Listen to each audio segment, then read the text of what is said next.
Okay. All right, so I'm going to be talking about social media and how we can use that to enhance user groups. So again, I'm Stephanie Guaman, and I am a user researcher based out of San Francisco. And today I'm going to be sharing some best practices around online communities and how to not only create them, but manage them, taking advantage of things like social media. So the first point here may be pretty obvious. Physical connections like the ones in this room, you're physically present, inspire virtual ones. This comes from a few years ago, we had a user conference where we had a couple focus groups, and folks wanted to connect after the fact.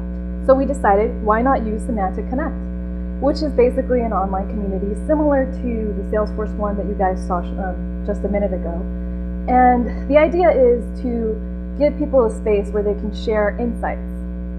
But in order to get there, the first step is to set clear yet flexible goals.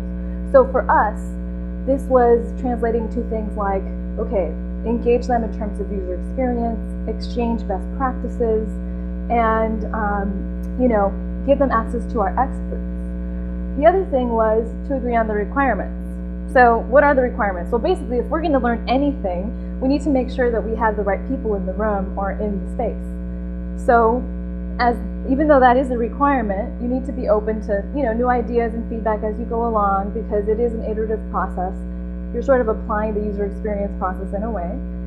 So I do want to emphasize that. But to get back to the other idea, that I think this was one of the biggest lessons that I learned, which was the importance of accommodating the group's communication style.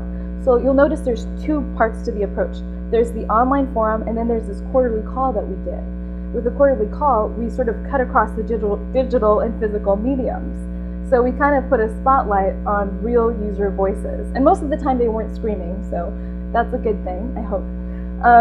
But the idea is you're kind of getting to know people, and you're going beyond just what you could see online, and you can really see what their personality is like and build the relationship.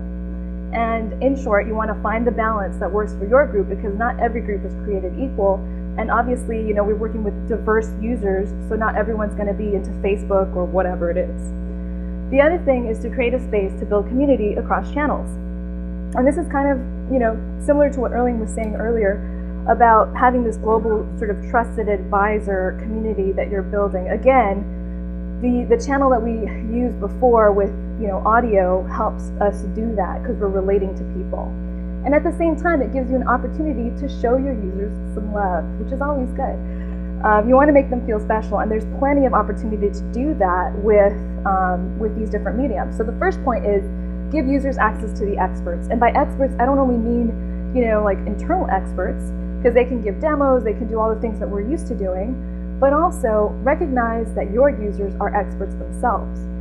So actually, I hand drew that, and I'm proud of myself because I'm not a designer at all. But you want to encourage sharing by experts in your user community, because they're the ones in the trenches. They're the ones that are dealing with all of the issues. So maybe to get them on the agenda, they can share some interesting stuff.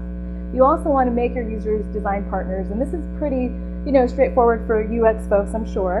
One thing you might do is an online focus group, or maybe a cognitive walkthrough. You choose the method. The other idea, and this is actually also represented in Salesforce, this concept of ideas. So, people can put up their idea. What do they think is important? Others can vote. And the cool thing is that you can also track the status. So, did it get done or not? And finally, this was also something you're going to hear, it's kind of recurring. Semantic is doing things that Salesforce is doing, and it's all awesome. So you want to engage users in user experience activities so you can announce, what's coming and get people really interested. Altogether, I think one of the bigger points is, you're inspiring growth, because you're really looking at how people connect with one another, and the value that they get out of making these connections is huge. And if you look at it from the perspective of, well, what does the customer get? They're getting the opportunity to network, early previews.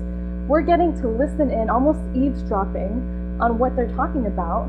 And that's really important to help us kind of improve the overall user experience. So as you plan for the future, I'm going to echo what Erling said. Remember to meet users where they are, be sensitive to their tools, their communication styles, and the motivations that make them want to have lasting connections. And I guarantee you will learn something. Thank you.